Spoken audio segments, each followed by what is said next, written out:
What's up, everybody, and welcome to the Week 6 Fantasy Insiders Sunday night halftime show. We're recapping all the news from Week 6 so far and also talking about Week 7. We got an early look already to Week 7 waivers. Got to figure out who's going to be added in your leagues. Maybe someone has dropped some people in your leagues. We'll talk about that. But it should be a fun show. Also, remember to tweet at us at Fantasy Insiders with your questions or hit us up in the YouTube chat. We'll have some question and answer sessions at the end, about 25-30 minutes on this show. So without further ado, let's get at it. I'm David Kitchen. Welcome in Josh ADHD. He was missing last week. Josh, welcome. Hello. Then we have yards per Gretch. Ben Gretch. He is the editor-in-chief of Fantasy Insiders. Ben?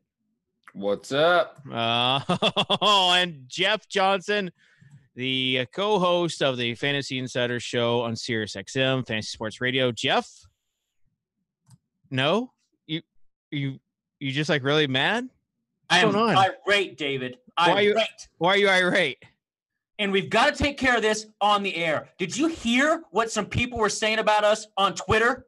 No. Oh, we're going to spill some blood right here tonight. No, we're not. It's going to happen. No, this is not that kind of show. This is going to happen tonight. No, this is not. I've got my water. No. Too So, good week this week. I needed that, man. I so needed that. Hold on a second. All right. We've got we got to do a little bit of a recap because we got a lot to talk about tonight. So guys that had good games week 6.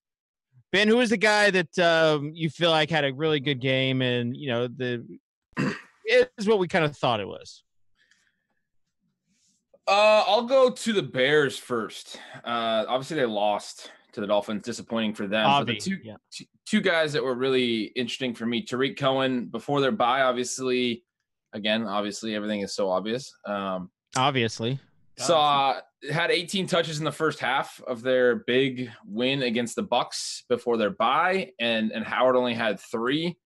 And it was notable for a few reasons, obviously, because he was running ahead of Howard. It was also notable how efficient the offense was, playing way more spread out and using him as more of this multi-purpose athlete player than Howard kind of is.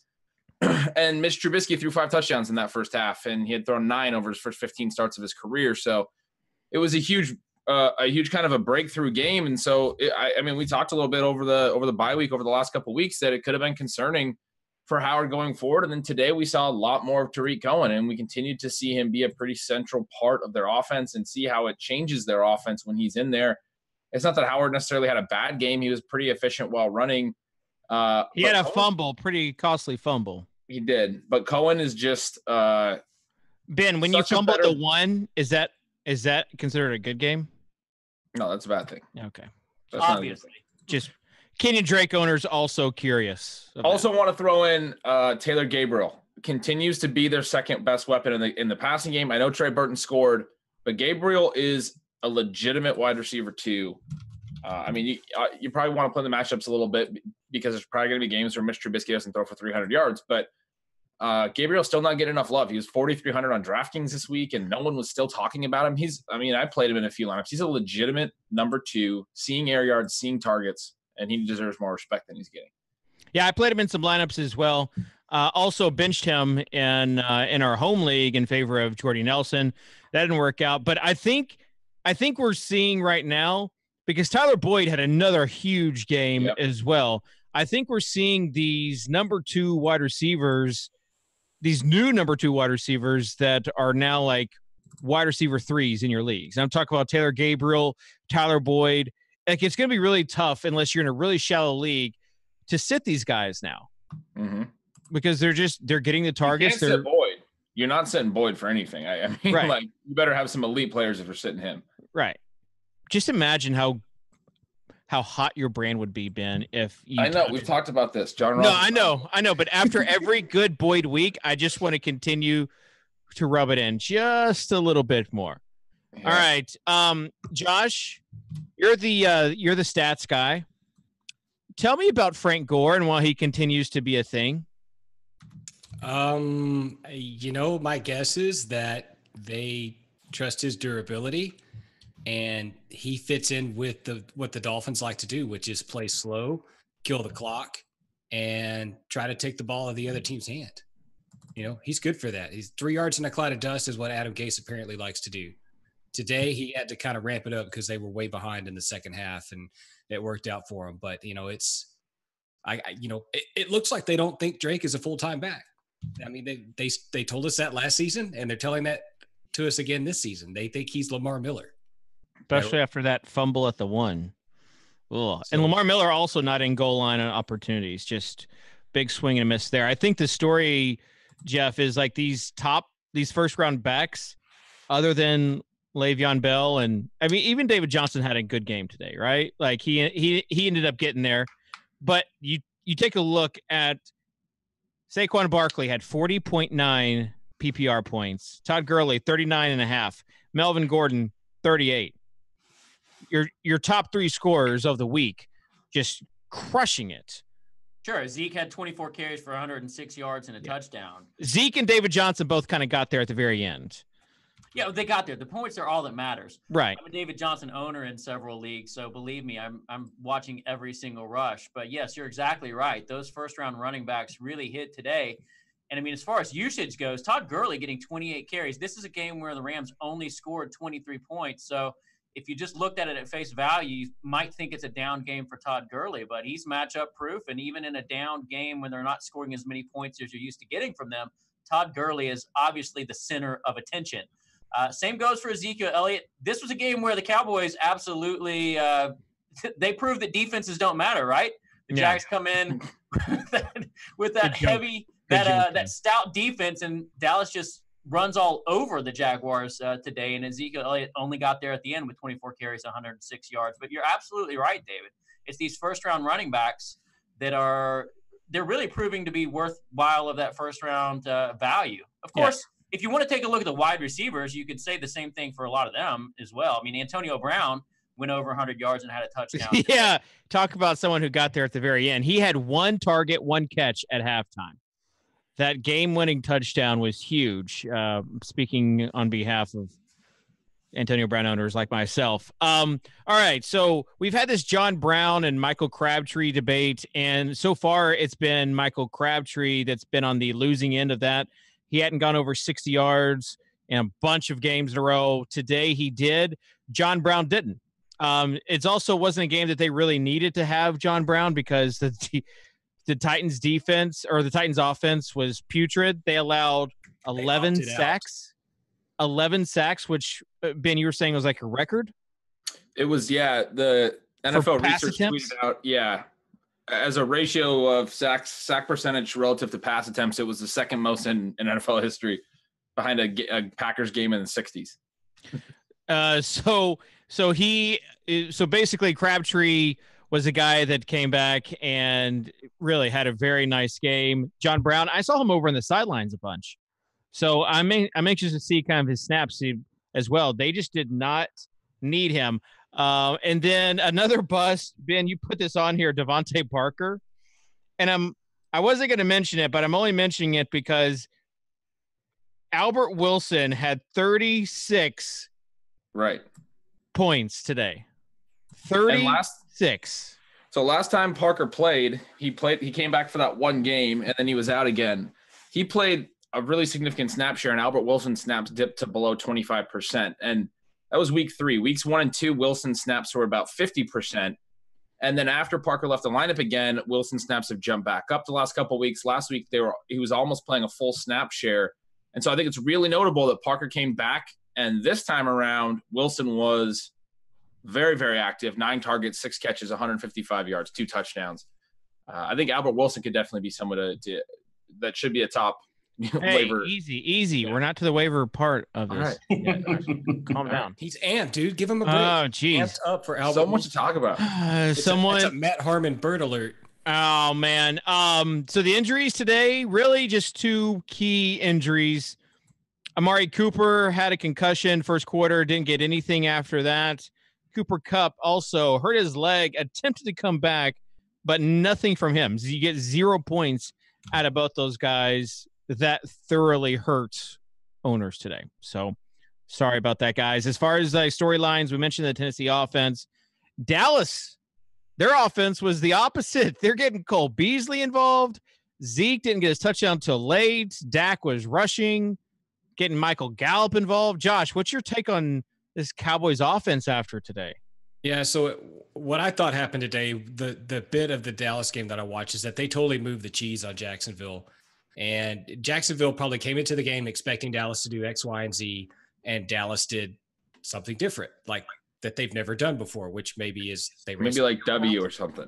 Yeah, maybe it was W. I mean, it could be P for all I know, or X prime or some shit like that. So anyway, Dallas looked like they did some different stuff today with their route concepts, and that's probably what sprung Beasley loose for his especially his first touchdown, because he was wide ass open on that score, and I mean there was nobody within 10 yards of him when he caught that pass, and it looked like Jacksonville was very confused about what Dallas was doing, and Dallas didn't run a lot of play volume today. Their play volume came at the end of the game when they were giving Zeke the ball in his gut and letting him salt the game away. So I don't know. It looks like I wouldn't expect this going forward, to be honest. I think this is an anomaly for Dallas. I think that they probably were playing a little bit scared. Next week, they're probably going to – I think they may revert back to what they're doing. But I don't know. It's worth a note. It'll be interesting to look at the all-22 and see what happens when people look at that and see if they've done stuff differently. If they have, then there might be something going forward. I don't know. All right. Yeah, because Cole Beasley, a lot of points. We'll talk about him in a second. Ben – Doug Baldwin is back. However, you lost another bet. Third week in a row that you lost a bet to me. So sorry about that. But you were right about Doug Baldwin being back. So if you're gonna just throw that out there, let's talk about the specifics. It was Baldwin versus Demaryius Thomas, and you clarified half-point PPR, which I thought was weird, but I was like, all right, fine, whatever. And Baldwin beat him in PPR, but Demaryius Thomas has garbage time, fourth quarter touchdown, got him there in half-point PPR. So congrats on your luck box right. winning. Next week, 3/4 point per PPR. Yeah. We're doing half point per rush attempt. I just don't know how you knew to switch it up. Because Demaryius Thomas is a touchdown dependent guy, and I was trying to get an edge, and obviously I found it. Apparently, with 1:22 left in the game, takes the bet. Another storyline is Manny Sanders this season has just been incredible. And Cortland Sutton is eating part of Demaryius Thomas's lunch, apparently. I don't think that was why I made the bet. I don't think Demaryius Thomas is going to figure it out necessarily this year. His efficiency has been dropping for years. We know that he's been getting older. He's been very volume dependent, and now they have a third receiver who plays a lot like Demaryius Thomas, does a lot of the similar things, and has been seeing a lot of similar targets, and has been an exciting young player and a productive player that I don't think is going anywhere. So I am concerned about Demaryius Thomas. All right. As far as other storylines goes, anybody else have anything out there? I think we need to talk about Jordan Howard and the Bears offense. The fact that coming off of a bye week, if Jordan Howard was going to get going, this was going to be the week he was going to get going, right? And it appears that Tariq Cohen, Taylor Gabriel, this entire offense just doesn't seem to be fit for him. So if you're Trey Jordan Burton or David, do you think that he's worth trading for like 75 cents on the dollar, or do we expect him to bounce back? Because for me, really the only time they even included him in the offense was in overtime. And I doubt that that's a good game plan going forward to save Jordan Howard for overtime touches. Right. We've seen Matt Nagy, what he did last year. Josh, what just happened? We got a touchdown, baby. What happened? Josh a long one. Kareem Hunt from Patrick Mahomes. Oh, wow. 65 yards. Oh, man. I remember when Ben Gretch was saying that he would take David Johnson over Kareem Hunt rest of the season. The wheel route. Gentlemen, the wheel route remains undefeated. It's the same play the same play they destroyed them on last year. They did it again. Oh, my God. Ben is so mad right now. No, I'm good. I'm trying Kareem to Hunt. If I should double down on that or not. Oh, you should. Kareem Hunt getting targets actually this game. So I don't know why you would double down on it, but if you do, they did against him last year too. They're running the same damn wheel routes they ran against him last year. I can't believe they're running efficient plays again this year. Oh, all right. Let's move on to the wave. The Titans should check into those kind of plays. Oh Yeah, man, the Titans are like, man, I got to get some of that exotic smash mouth. no running the ball in first, but Mike Mularkey never left, did he? No, I kind of felt for them because like if you threw on first down, you were getting sacked. Like so, they're like it just seemed like they gave up towards the end because there's nothing. When you get sacked 11 times, I mean Mariota was running for his life almost every single drop back, and so yeah, Corey Davis, Deion Lewis. All these guys. Here's the deal, though. Russell Wilson is in the same boat, and he manages to figure out a way to succeed. They're not. Marcus Mariota is not a good quarterback. I mean, his pocket presence is terrible. He gets flushed out of the pocket. He panics. He doesn't keep his eyes downfield. It's a. But that's what. What happens. That's what happens, though. I mean, I agree. He hasn't played well. He missed a long pass to Taywan Taylor that would have been a 75-yard touchdown. Taywan Taylor wide open. He missed it. But as far as like when you get sacked so many times, you get pressured so many times, knocked down so many times, you're just like, it's really tough to have pocket presence when that happens. Just stay away from the Titans offense right now. That's really the big thing. Yep. All right, let's get to the waiver wire part of the show. Week 7 coming upon us. We got some bye weeks coming up. Let's talk about some of the big performers. Let's talk about my guy, not Ben Gretch's guy, my guy, David Moore. Ben, second week in a row. Do you think he is so he's like the number 2 receiver there, right?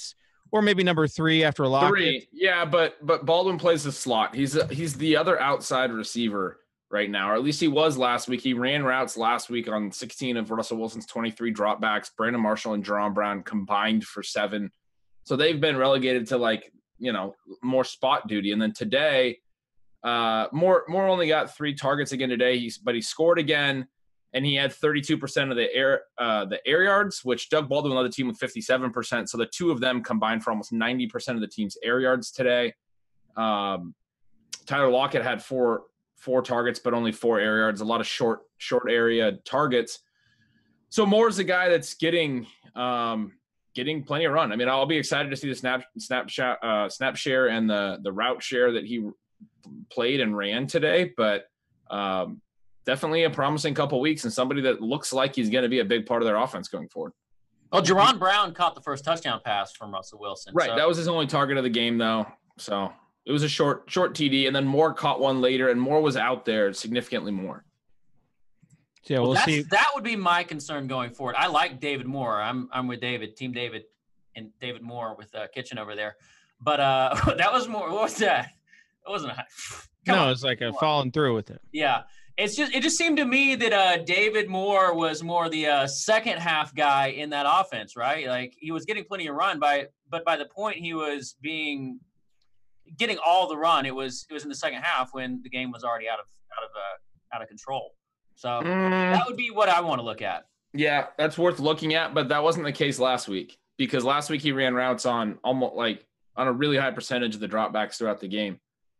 They're still giving Marshall and Jerron Brown a few routes, but I think it was just kind of very random that Brown is the one who caught the touchdown. They went like 4 wide on that play. So, yeah, right. I mean, Moore had a deep target on the first drive. I just pulled up the game log. First drive of the game, he had a deep target, incomplete, deep left to Moore. I mean, he only had 3 targets all game, but one of them came on the first drive. So I don't know.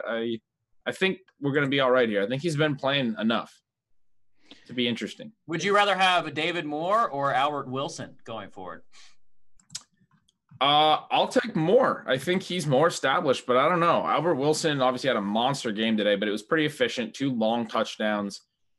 Yeah, I don't know. Maybe you got to take Wilson based on how good he was today, but I think there's a lot more options in that Dolphins offense, so I don't know how much I'm going to trust Albert Wilson going forward. All right, so let's sort this out. David Moore, Albert Wilson, Cole Beasley, Tyrell Williams, a bunch of secondary wide receivers. You have to like rank those guys. Like Tyrell Williams, he's probably going to be one for you, Josh. Okay. Here, let's have it. Why? Why? Because he's in the offense that actually throws the damn ball downfield. But he's got to compete with Mike Williams for deep targets as well. He does, but he does. I agree with that. But they throw the ball. Like, they're going to throw the ball 40 times a game if they're in a competitive game script. And the other three don't. That's true. Yeah. He's going to get a chunk of that. So to me, like, his floor and his upside are much healthier than what you get from Wilson or Beasley. We know the Cowboys are not going to throw the ball if they don't have to. They're going to throw it if they're forced to. And you're right about the Seahawks too, because like what I said last week in Stealing Signals regarding Moore was his upside was probably Paul Richardson's role in this offense last year. If he can actually become that player that plays alongside Lockett, although Lockett's having a better year this year than he was last year. He wasn't fully healthy last year, but maybe Baldwin's a little more banged up. So maybe there's still that amount of a role. But what that means, last year, Paul Richardson got 80 targets. He had 700 yards, 6 touchdowns. That was a solid year, but this is not an offense that throws a ton. So to Josh's point, I mean, there's probably not 1,000-yard upside or even like that pace for the rest of the year from here forward for Moore to get in an offense that's not throwing enough. And yeah, I totally agree on Wilson, on Beasley. I think both of them are going to be in offenses that just cycle receivers too much and don't throw enough. Jeff? Yeah, we've seen this story before with Cole Beasley, right? You're a big Cole Beasley fan, Jeff. I'm a big Cole Beasley fan? Yeah, you said he was gritty. Question mark. Like his rap, I heard. You like? Yeah, he's gritty. He's constantly at the chalkboard. He's a gym rat. You said he's a gym rat. That guy's got a high motor as well. He's a coach's son. Yep. I mean, you name it. As far as just using his brain, he's got it. He's got it because he has no athleticism. That's the way it goes. He's a 5'8" white guy. Oh boy. All right. So sort those out, Jeff. Who would you have number one? I mean, I like the argument for Tyrell Williams. I guess it comes down to the simple question is, would you rather have the number 3 wide receiver for the San Diego Chargers or the number 1 wide receiver for the Dallas Cowboys, which Cole Beasley could very well be? I mean, I think Ben was the one that mentioned it. Maybe it was Josh. You're giving me the side look. You mentioned that you're interested to see what the Dallas Cowboys do going forward. Is this something new they've learned how to do? Well, they scored 40 points against the Jacksonville Jaguars. So I do think they need to be taking notes and making adjustments going forward. And if that means getting Cole Beasley the ball a ton in short and intermediate routes to score points, that's what they need to keep doing. So if that's the case, then I think he has a lot of value going forward because he would be the de facto number 1 wide receiver in Dallas. And that's not a bad thing. At the top, you said, we've seen this before with Cole Beasley. In week 1, he had 8 targets, 7 catches, 73 yards, a very strong game. It looked like that might be the case. He might be the de facto number 1 in this passing offense. And then over the next 4 weeks, he hasn't had more than 4 catches in a game, totaled 10 catches over 4 games. So he's going to disappear at times. So it's tough to trust. Yeah, let me frame it this way. If you want Julian Edelman in the shitty offense, go get Cole Beasley. Yeah. Like they're kind of the same player. Right, well, better, but here's the problem. You want a guy that's going to disappear for 6 weeks at a time, go get Cole Beasley. Here's the problem with your argument. You're picking apart Cole Beasley because he's inconsistent, and you happen to be making the argument for Tyrell Williams when he catches 2 touchdowns and 118 yards. If we had this argument last week, we'd be laughing about Tyrell Williams. Well, it's disappointing so far. The correct answer is all these guys are inconsistent, and you play the matchups. Yeah. You play the matchup. Beasley had 55% of his team's receiving yards today. He's not going to have more than 50% of his team's. No one else on the team had more than 30 receiving yards all game. I mean, that's just not going to happen. You play the matchups. Matchups matter. Yes. Well, and the thing is, like, there's no matchup for Dallas that I would trust because we don't know what they're going to do from week in to week out, except for give Zeke the ball. That is the only constant in that offense. So to try to pick up a Dallas wide receiver with any sort of confidence that they're going to use that player, I think it's just, I think you're going to be let down. That's all I'm going to say. All right. Taylor Gabriel, another huge day. We talked about it. I just, real quick, I want to add some context to that. Last 3 games, first 2 games, Allen Robinson had a really high weighted opportunity rating, which is the target share and the air yard share of the offense. And they're balanced. Josh Hermsmeyer created this metric. They're balanced to predict PPR scoring. in the best ratio. Targets are weighted a little bit heavier than air yards, but they're both considered. Allen Robinson had one of the highest weighted opportunity ratings for his offense of any player in the league over the first 2 weeks. But in the last 3 games, they had a bye in there from weeks 3 to 6. Taylor Gabriel has had a way larger, almost so he's at 0.59 weighted opportunity rating, and Allen Robinson's at 0.45. So like a third higher. He has over 100 more receiving yards, 8 more receptions in that span on 4 more targets. And he has like 87 more air yards over that span. So Gabriel's been getting more targets downfield than even Robinson. I said a little bit ago he's the clear number 2 in this offense, but he's actually been being used as the number 1. I mean, he's very established in this offense. All right. So how much, like, let's say he's available. What sort of bid are you putting in on him? I got him last week for pretty much free. A couple weeks ago, I bid 2 weeks ago, or before week 4, which was his first big game when they had the 6 touchdown passing game. I put like 12 to 15% in a couple different leagues to get him. He's obviously had another good game now, so you can probably still get him for that range. But at this point, I mean, he's not available in any league I'm in. If he's available in your league, like I think you can go 12, 15% of the total bid budget. Yeah, and there are some guys right now that you can take a look at dropping. I'm just going to throw one out there. Rest of season, would you rather have Taylor Gabriel or Kenny Stills? I'd rather have Stills. Really? Same player. Yeah, they're kind of different the same offenses, player. though. Yes, they are different offenses, but I think they are similar enough offenses with similar enough usage that I think they're equivalent. If I'm in a shallow league and I've got Stills and Gabriel's on the waiver wire, I feel okay about dropping Stills for Gabriel if I'm not paying that much for picking him up. Yeah, I don't disagree with that. Especially if it PPR. Jeff? Yeah, I think that's fine.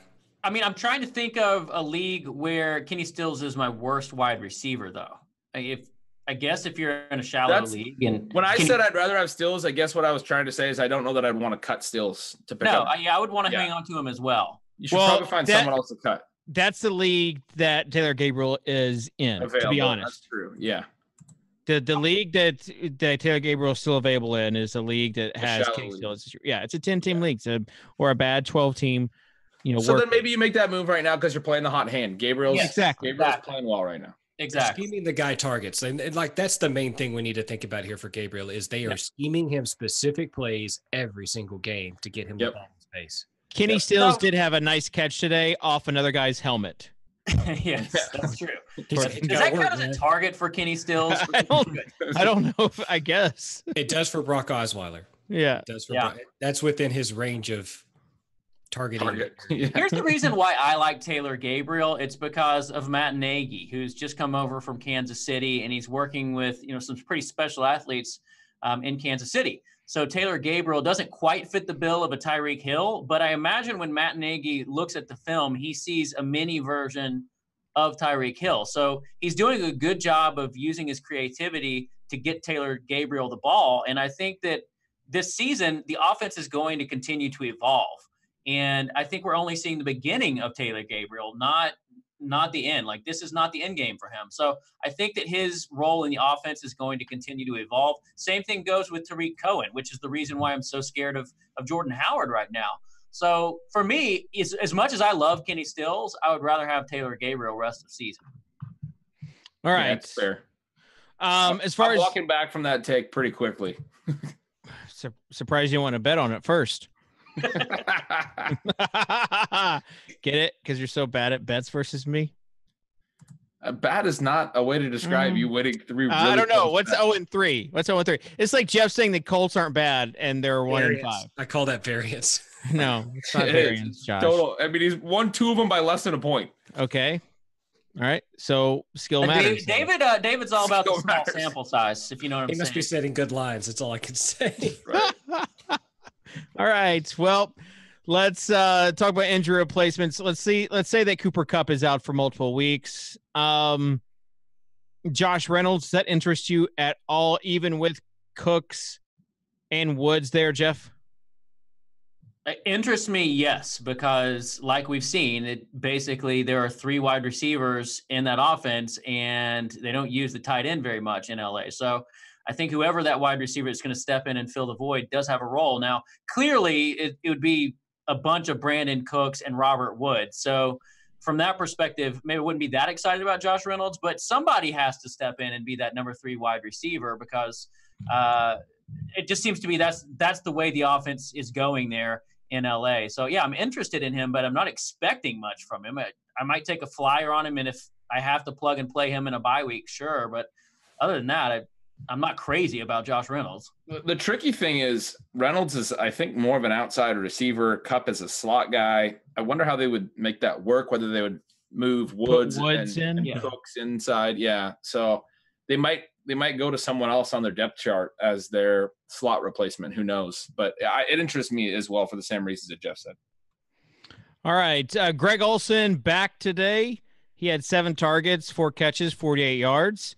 If he's available, definitely pick him up. Today, though, was a good day for tight ends. It was a good day for streaming tight ends. So you take a look. Pretty much any tight end that was in play for daily fantasy got there. Yep. There weren't a lot. What's that? I just said Uzama. Yeah, Uzama. Uzama. I streamed. Watch that game. The announcers cannot say his name. Uzama. No, nobody said Uzama. They were like Uzoma. I mean, any variation other than what I think is the correct pronunciation, which is Uzama, right? Don't ask Gretch. I mean, Gretch doesn't know how to pronounce names. But Uzama. Gretch what name is it, David? He says this wrong on the show. I think it's Uzama. No, it's not Uzama. No, I think Uzama is how you say it. He says a lot of names wrong on the show, to be honest. No, I don't. What? It's okay. Jeff says athlete. He has 3 syllables 3 in syllables, it. right? Oh, but he doesn't say it with 2 F's, like athlete, right? No, he says athlete. It's okay. All right. As far as going forward, the quarterback streamers next week, Joe Flacco versus New Orleans. You got Baker Mayfield against Tampa Bay. Baker did not look good today. At home versus the Chargers. Chargers did look good. Up. He hurt his knee early, slipped on a yard marker. The yard marker, right. And then it seemed to really affect him. He was limping around a lot. He didn't look comfortable in the pocket. He didn't seem to have his feet under him all day. That being said, like anybody against Tampa Bay right now seems like a pretty good streamer. So if he gets healthy, you're playing him. But can we agree that Flacco probably the number 1 streamer as far as quarterbacks go this week? Definitely. That is a juicy matchup. Oh, and he has 3 legit wide receivers. Oh, John Brown air yards this week. It's gonna be lit. Yeah, we're gonna have a long conversation of what you meant when. No. Willie's revenge game. They didn't need John Brown today. I don't even know what that means, David. But you said they didn't need to push the ball down the field. He's kind of right. So both Willie Snead and Michael Crabtree got over 100 air yards, but they both did it at a little bit lower ADOTs than Brown is typically at, because they were throwing more intermediate passing. They didn't need to push the ball down the field. Brown only had 3 targets. He still had a 17.7 ADOT. He still had 53 air yards on those 3 targets. They just didn't need to push the ball down the field on these deep passes because they didn't go long at all. Because they didn't need, because their defense was playing so good, and they were just chewing up clock. Flacco did not get touched at all the whole game. And they were so efficient in the intermediate part of the field. Why would you even need to push the ball down the field? And people say, defenses don't matter. Matchups do matter. Teams are picking on Malcolm Butler right now. He has been absolutely atrocious for the Titans. And anyone that's facing him, they're actively targeting him. And that's why Crabtree got all the early looks as well, because that's who was on him, was Malcolm Butler. Anyway, so I agree. Joe Flacco, number 1 streamer. Final thoughts before we wrap up this show. Josh, you look like you have something very important to say. Actually, I had another streamer I wanted to throw out. Oh, throw it out there. Are you a bad enough dude to play Eli Manning against the Falcons? Nope. Not happening for me. Nope. Like that. This is like the stoppable object against the movable force. Immovable force, right? Yeah. Yeah. Eli being bad is the immovable force. I want a DJ Moore plug real quick. He lost 2 fumbles today. Torrey Smith got involved again, but he had 4 catches for 59 yards. He had another rush attempt for 18 yards. I still think he's coming. I think he's going to be a big contributor in November and December. One of those fumbles was on a punt return as well, so keep that in mind.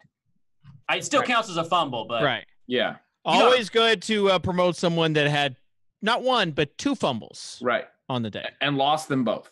Negative 4 points. And still played. But he still got and they left him in the lineup. They left him in the game. That's the tell. That Funchess grab was sick. Also, I can't believe they lost to Washington. That was coming off of a bye. That was crazy. Speaking of little trade tip, here's my final thought. Trade tip: now that we have bye weeks coming up, go ahead, look for people that have already had their bye weeks as trade targets for guys that have upcoming bye weeks. It's just a way to get increased points on your end. Just optimal trades that a lot of people don't think about. They'll just see the names and they'll go for that. So if it's close, choose the guy that's already had their bye week. Jeff, final thought from you.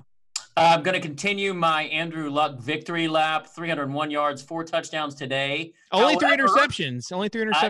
3 interceptions. One of those was on the first offensive play of the game. Marlon Mack essentially caught the ball and tossed it up so that the Jets could return it for a touchdown. The second interception was off of his receiver's hand, so it very easily could have been a 320-yard, 5-touchdown day for Andrew Luck. But he just continues to look good. The shoulder looks a lot better as well. Yeah. So I'll continue that victory lap. And David, Derrick Henry, still not a workhorse back. I'm ready for you to take the L on that one. Yeah, Colts 1-5 after their loss to the Jets. Also, Marlon Mack, if someone has dropped him, probably go pick him up.